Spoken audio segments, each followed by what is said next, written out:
नमस्कार विद्यार्थी मित्रांनो. मराठा विद्याप्रसारक समाजाचे गुरुवर्य मामासाहेब दांडेकर, कला भगवंतराव वाजे, वाणिज्य व विज्ञान महाविद्यालय सिन्नर, TY BCom,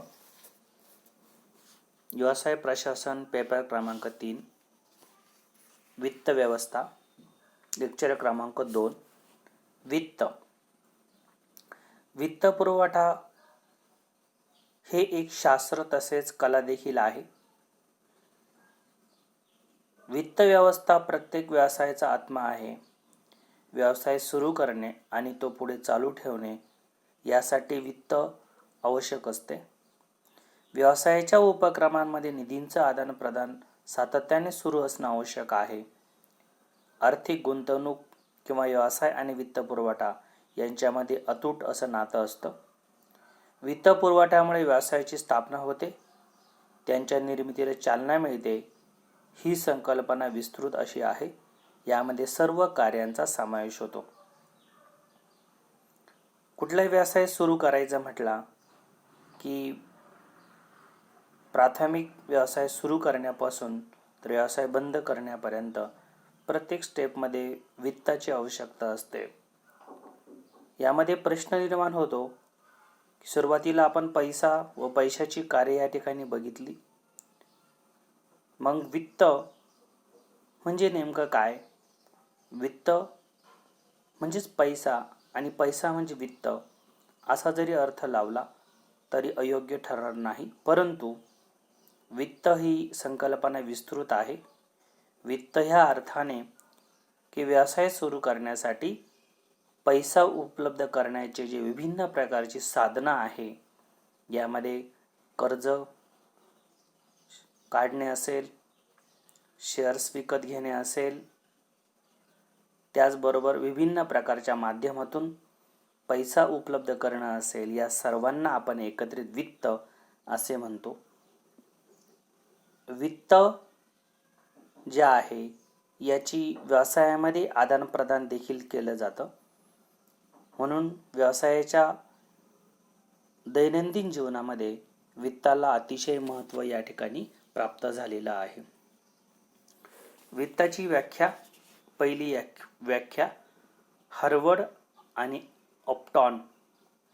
व्यावसायिक वित्त व्यवस्था हे प्रशासनाचे क्षेत्र किंवा व्यवसाय संघटनेतील प्रशासकीय कार्यांचा असा संच आहे की ज्याचा संबंध रोकड आणि पत यांच्या तजवीजीशी असतो, जेणेकरून व्यवसायाची उद्दिष्टे समाधानकारक पूर्ण करण्यासाठी त्याचा उपयोग होतो. दुसरी व्याख्या आहे गुथमन आणि डॉगल.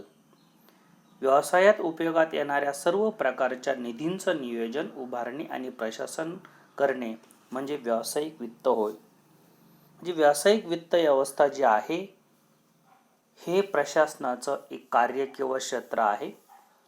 व्यवसाय संघटनेतील प्रशासकीय कार्यांचा असा संच की ज्याचा संबंध रोकड आणि पत याच्या तजवीजीशी होतो. म्हणजे व्यवसायामध्ये येणारी रोकड आणि निर्माण केलेली पत याला आपण वित्त असं म्हणतो. जेणेकरून व्यवसायाचे उद्दिष्ट जर समाधानकारकपणे तुम्हाला पार पाडायचे असेल तर वित्ताचा उपयोग होतो. अगोदर सांगितल्याप्रमाणे वित्त आणि पैसा या दोघांमध्ये थोडासा फरक मी सांगितला की वित्त जे आहे, वित्त म्हणजे आपल्या हातामध्ये असणारी रोकड किंवा पैसा प्राप्त करण्याचे इतर मार्ग. पत म्हणजे काय? उधारीवर माल खरेदी करणं किंवा उधारीच्या सवलत मिळवणं, ज्याला आपण पत असं आपण म्हणतो. किंवा पैसा प्राप्त करण्याचे इतर मार्ग, चेकच्या माध्यमातून पैसा प्राप्त करणं असेल, त्यानंतर प्लास्टिक मनीच्या माध्यमातून पत निर्मिती करणं असेल, या सर्वांना आपण वित्त असं आपण म्हणतो. या वित्तांचं एकत्रित स्वरूप किंवा मिळणारे हातामधील जी रोकड आहे तिला पैसा असं आपण म्हणतो. मग वित्त मध्ये किंवा वित्त अवस्थेमध्ये जे प्रशासन आहे, प्रशासन या वित्तासाठी जी काही तजवीज करतं, या तजवीजीला आपण वित्त व्यवस्था असं या ठिकाणी म्हणतो. दुसरी व्याख्यामध्ये म्हटलंय की व्यवसायात उपयोगात येणाऱ्या सर्व निधींचं नियोजन. व्यवसायामध्ये अनेक प्रकारचे निधी लागतात. पुढे आपण निधींचे प्रकार बघणार आहोत. या निधींचं नियोजन करणं, उभारणी करणं आणि प्रशासन करणं याला वित्त व्यवस्था असं आपण म्हणतो. म्हणजे निधींचं नियोजन, उभारणी, त्याचा वापर असेल, त्याचा प्रशासन असेल, याला वित्त व्यवस्था असं या ठिकाणी म्हटलं जातं. आता वित्त जे आहे, या वित्त पुरवठ्याची गरज काय आहे? पहिला आहे प्रवर्तक वित्त पुरवठा. प्रवर्तक म्हणजेच व्यवसायाचे मालक, ज्यांनी व्यवसाय सुरू केलेला आहे. आपल्याला सगळ्यांना ज्ञात असेल की खाजगी कंपनी सुरू करण्यासाठी कमीत कमी 2 व जास्तीत जास्त 5, सार्वजनिक कंपनी सुरू करण्यासाठी कमीत कमीत 7 व जी काही जास्तीत जास्त जे आहे याला मर्यादा नसते. यांना आपण प्रवर्तक असं आपण म्हणतो. नवीन व्यवसाय सुरू करण्यासाठी देखील भांडवल लागतं. हा वित्त पुरवठ्यामधील अतिशय महत्त्वाचा भाग असतो. व्यवसाय सुरू करणे, त्याचबरोबर त्याची पूर्वतयारी करणे, त्यासाठी अनेक प्रकारचे कागदपत्र तयार करणे, या प्रत्येक स्टेपमध्ये वित्त पुरवठ्याची गरज असते. व्यवसायाच्या सुरुवातीची नोंदणी करणे, प्रशासकीय खर्च करणे, कायदेशीर आणि इतर जे सल्लागार आहे यांचं शुल्क, यासाठी देखील वित्त पुरवठा हा आवश्यक असतो. पुढे म्हटलंय की दुसरी गरज आहे दीर्घकालीन भांडवल. व्यवसायाला 2 प्रकारच्या भांडवलाची गरज असते. यामध्ये दीर्घकालीन भांडवल आणि अल्पकालीन भांडवल. अल्पकालीन भांडवलाच आपण खेळते भांडवल असंही म्हणतो. पुढे तो मुद्दा आपल्याकडे आलेला आहेच. दीर्घकालीन भांडवल म्हणजे व्यवसायासाठी लागणारी जमीन, इमारत, यंत्रसामुग्री, साहित्य, फर्निचर वगैरे स्थिर मालमत्ता खरेदी करण्यासाठी वित्ताची गरज असते. वित्त पुरवठा अत्यावश्यक असतो, कारण या सुविधांशिवाय व्यवसाय सुरू करता येणं शक्य नाही. वित्त पुरवठ्याचा एक महत्त्वाचा उद्देश म्हणजे दीर्घकालीन भांडवल पुरवणे होय. दीर्घकालीन जे भांडवल आहे, हे दीर्घकालीन भांडवल पुरवण्यासाठी जो वित्त पुरवठा आहे, या वित्त पुरवठ्याची आवश्यकता असते. तिसरा मुद्दा आहे खेळते भांडवल. यालाच आपण अल्पकालीन भांडवल म्हटलं तरी बरोबर आहे. रोजच्या दैनंदिन व्यवहारासाठी पैशाची गरज असते, म्हणून त्याला आपण खेळतं भांडवल असं आपण म्हणतो. यामध्ये कच्चा माल खरेदी करणं, माल साठवणं, सुट्टे भाग खरेदी करणं, यंत्रासाठी जे काही मेंटेनन्स असतो तो करणं, कर्मचाऱ्यांना वेतन देणं, वीज, पाणी, काही भाडे करार असतील, यासारखे जे नियमित खर्च आहे, हे खर्च भागवणं, यासाठी जे भांडवल आवश्यक असतं, याला खेळते भांडवल किंवा अल्पकालीन भांडवल असे म्हटले जाते. म्हणून वित्त अवस्थेमध्ये खेळते भांडवल जे आहे, याची व्यवस्था करणे अतिशय महत्त्वाचं आहे. दैनंदिन खर्च भागवण्यासाठी सर्व प्रकारचे व्यवसाय खेळते भांडवल जे आहे, हे खेळते भांडवल उभारणीवर देखील अतिशय लक्ष ठेवून असतात.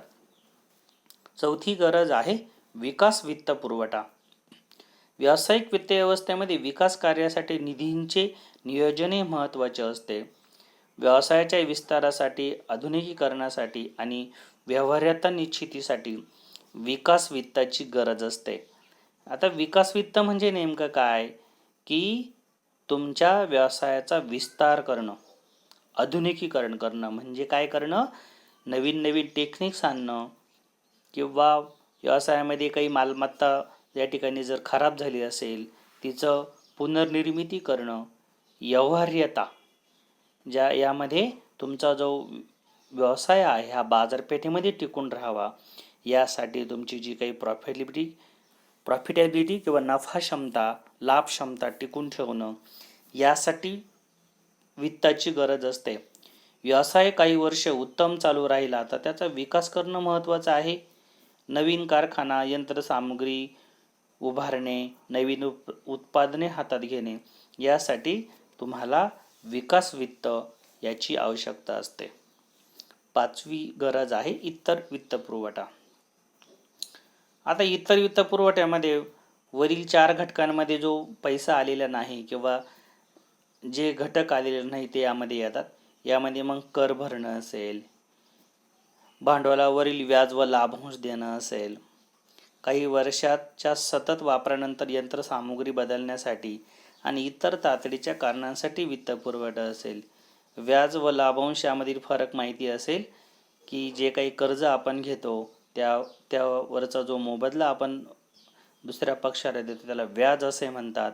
तर लाभांश हा जे शेअर्स असतात या शेअर्सवरती या ठिकाणी दिला जातो. पुढील मुद्दा आहे वित्ताचे स्वरूप. आता हे वित्ताचं स्वरूप कसं आहे, वित्त म्हणजे नेमकं काय आहे, वित्ताचे कोणते घटक आहे हे यामधून आपल्या लक्षात येईल. पहिला आहे व्यवसायाची जीवनधारा. आता वित्तपुरवठा ही प्रत्येक व्यवसायाची जीवनधारा आहे, प्रत्येक व्यवसायाचा आधार आहे. पुरेशा वित्तपुरवठ्याशिवाय कोणताही व्यवसाय सुरू करता येत नाही किंवा त्याचा विकासही करता येत नाही. म्हणजे प्रत्येक व्यवसायाचं यश हे कशावर अवलंबून असतं, वित्तपुरवठ्यावरती अवलंबून असतं. म्हणजे तुमच्या व्यवसायाचं जीवन म्हणजेच वित्त, वित्त म्हणजेच व्यवसाय असं म्हटल्यास देखील चुकीचं ठरणार नाही. दुसरं स्वरूप आहे मर्यादित आणि दुर्लभ. वित्तपुरवठा जो आहे हा नेहमीच दुर्लभ आणि मर्यादित असतो. म्हणजे काय की वित्तपुरवठा मिळवण्यासाठी कंपनीला किंवा व्यवसायाला प्रयत्न करावे लागतात. एवढे प्रयत्न करून देखील तो मर्यादित मिळतो. बरोबर आहे की नाही. या ठिकाणी काय होत आहे की व्यावसायिक जगातील अनिश्चितता व जोखीम यांच्यातून निर्माण झालेल्या क्लिष्ट परिस्थितीतून मार्ग काढण्यासाठी तुम्हाला वित्ताची गरज असते. मिळालेल्या जे काही वित्त तुम्हाला मिळालेलं आहे त्यावर योग्य नियंत्रण व नियोजन देखील करणे आवश्यक असते. म्हणजेच पैसा जो आहे, वित्त जे आहे हे मिळण्यासाठी व्यवसाय जे असतात यांना प्रयत्न करावे लागतात. कारण की व्यवसाय चालू ठेवत असताना बाजारपेठेमध्ये अनिश्चितता असते, जोखीम असते, क्लिष्टता असते. यावर मार्ग काढण्यासाठी जी वित्त व्यवस्था जी आहे ही या ठिकाणी अतिशय महत्त्वाची असते. तिसरं आहे पैशाशी संबंधित. प्रत्येक व्यावसायिक व्यवहार जो आहे हा प्रत्यक्ष किंवा अप्रत्यक्ष पैशाशी संबंधित असतो. बरोबर. कारण की ह्या जगामध्ये किंवा ह्या मार्केटमध्ये आपल्याला पैसा जो आहे या पैशाशिवाय कुठलाही व्यवहार करता येत नाही. हा व्यवहार जर तुम्हाला करायचा असेल तर तुमच्याकडे पुरेशा प्रमाणामध्ये पैसा असला पाहिजे. व्यवसायाच्या प्रत्येक अंगाशी वित्त व्यवस्था कोणत्या प्रकारे संबंधित असते.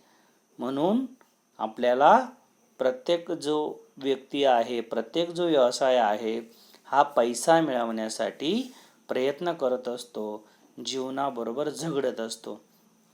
एवढं महत्त्व या ठिकाणी वित्ताला आहे. चौथं स्वरूप आपलं आहे महत्त्वाचं कार्य. व्यवसायासाठी लागणारा कच्चा माल खरेदी करणं असेल, कर्मचाऱ्यांचे पगार किंवा वेतन देणं असेल, अनेक गरजांसाठी पैशाची गरज असल्याने वित्त व्यवस्था हा एक महत्त्वाचा भाग आहे. जेव्हा जेव्हा गरज भासते तेव्हा आवश्यक तेवढा निधी उपलब्ध व्हावा यासाठी योग्य नियोजन करणं गरजेचं असते. जेव्हा जेव्हा व्यवसायाला पैशाची गरज असेल तेव्हा तेवढा निधी उपलब्ध करणे यासाठी नियोजन करावं लागतं. म्हणजे वित्त हे व्यवसायाचं एक महत्त्वाचं कार्य आहे. पाचवं स्वरूप आहे निधी संकलन आणि वापर. वित्त व्यवस्था जे कार्य आहे यामध्ये निधी संकलन करणं, त्याचा वापर करणं, त्याचं नियोजन करणं, रोख प्रवाहाचा अंदाजपत्रक तयार करणं, निधी उभारणं, निधींचं नियोजन करणं, वापर करणं व आर्थिक नियंत्रण करणं या सर्व ठिकाणी निधी संकलन जे आहे याला अतिशय महत्त्व या ठिकाणी दिलं जातं. सहावं स्वरूप आहे वित्तपुरवठ्याचे प्रकार. कंपनी किंवा व्यवसाय जेव्हा वित्तपुरवठा त्या ठिकाणी उभा करत असतो तेव्हा त्याच्या स्वरूपानुसार त्याचे प्रकार पडतात. पहिल्यांदा म्हटले वित्त स्रोतानुसार वर्गीकरण. यामध्ये अंतर्गत वित्तपुरवठा आणि बाह्य वित्तपुरवठा. आता अंतर्गत वित्तपुरवठा म्हणजे काय, की जो कंपनीच्या किंवा व्यवसायाच्या वस्तू व सेवांच्या विक्रीतून उपलब्ध होतो, त्याला आपण अंतर्गत वित्तपुरवठा असं आपण म्हणतो. बाह्य वित्तपुरवठा म्हणजे काय, कंपनीने घेतलेली कर्ज, घेतलेले शेअर्स, घेतलेले डिबेंचर्स यामार्फत उपलब्ध होणारा वित्तपुरवठा. दुसरा प्रकार आहे याच्यामध्ये जोखमीच्या स्वरूपानुसार वर्गीकरण. तुमची जी जोखीम आहे या जोखमीच्या स्वरूपानुसार जे वर्गीकरण आहे यामध्ये केलं जातं स्वतःचे किंवा जोखीमयुक्त भांडवल.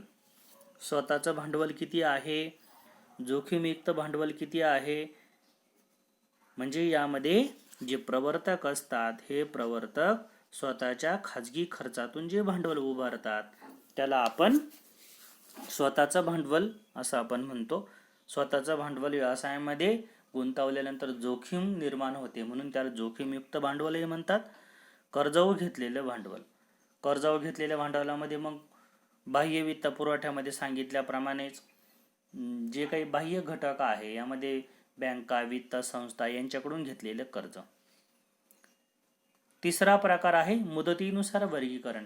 जेव्हा व्यवसाय एखादं भांडवल उभारणी करत असतो, अशी भांडवल उभारणी करत असताना त्याची जी मुदत आहे ही मुदत ठरलेली असते.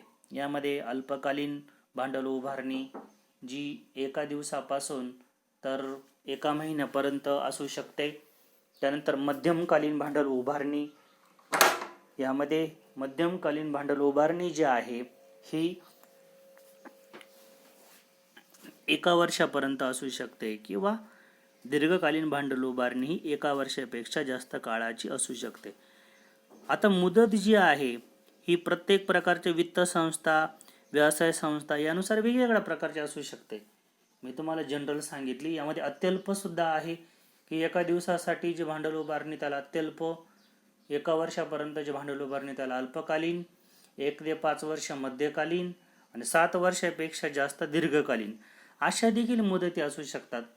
ह्या मुदती ज्या असतील ह्या व्यवसाय संस्थांच्या पद्धतीनुसार यामध्ये बदल झालेला आपल्याला दिसून येतो किंवा ज्या वित्त संस्था आहे त्यांचं स्वरूप आणि कार्य यानुसार ते या मुदतीमध्ये बदल करू शकतात. त्यानंतर हेतूनुसार वर्गीकरण. यामध्ये स्थिर भांडवल, खेळते भांडवल हे आपण सुरुवातीला बघितलेलंच आहे. जे स्थिर भांडवल आहे किंवा ज्याला आपण दीर्घकालीन भांडवल जे आपण म्हटलो, आणि खेळते भांडवल हे आपण बघितलं की खेळते भांडवल म्हणजे व्यवसायाचा दैनंदिन खर्च भागवण्यासाठी लागणारं भांडवल, याला आपण खेळतं भांडवल असं या ठिकाणी म्हटलेलं आहे. आणि स्थिर मालमत्ता खरेदी करण्यासाठी जे भांडवल आहे याला आपण दीर्घकालीन भांडवल असं या ठिकाणी म्हणतो किंवा स्थिर भांडवल असं आपण या ठिकाणी म्हणतो. आता वरील जे महत्त्वाचे घटक आहे यामध्ये बँका, वित्तीय संस्था, सरकार आणि सेबी, शेअर बाजार यासारख्या संस्था, महत्त्वाचे पुरवठादार आणि ग्राहक यांच्याशी संपर्क साधण्यासाठी लागणारा खर्च याला आपण वित्त नियंत्रित करण्यासाठी याचा सर्व जो विचार आहे हा आपण यामध्ये घेताना दिसून येतो.